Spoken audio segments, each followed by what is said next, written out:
ত্রিপুরা প্রদেশ কংগ্রেস কমিটির পক্ষ থেকে রাজভবন অভিযান করা হয় বুধবার সকালে। এই অভিযানের মিছিলটি শহরের বিভিন্ন পথ ঘুরে এসে শেষ হয় আগরতলা সার্কিট হাউস সংলগ্ন এলাকায়। অভিযানকারীরা পুলিশের ব্যারিকেড ভাঙতে গিয়ে শুরু হয় পুলিশের সঙ্গে ধস্তাধস্তি।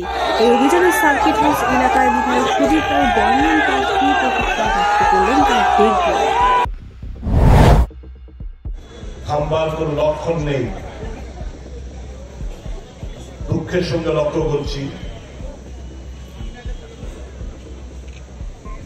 এখন পর্যন্ত প্রধানমন্ত্রী নরেন্দ্র মোদী সাহেব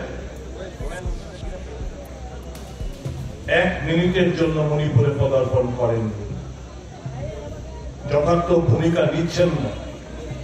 ওখানকার পরিস্থিতি স্বাভাবিক রাখার জন্য ভারত সরকার তার কোন ভূমিকাই নেই। এমন একটা পর্যায়ে এখন চলে গেছে মণিপুরের পরিস্থিতি।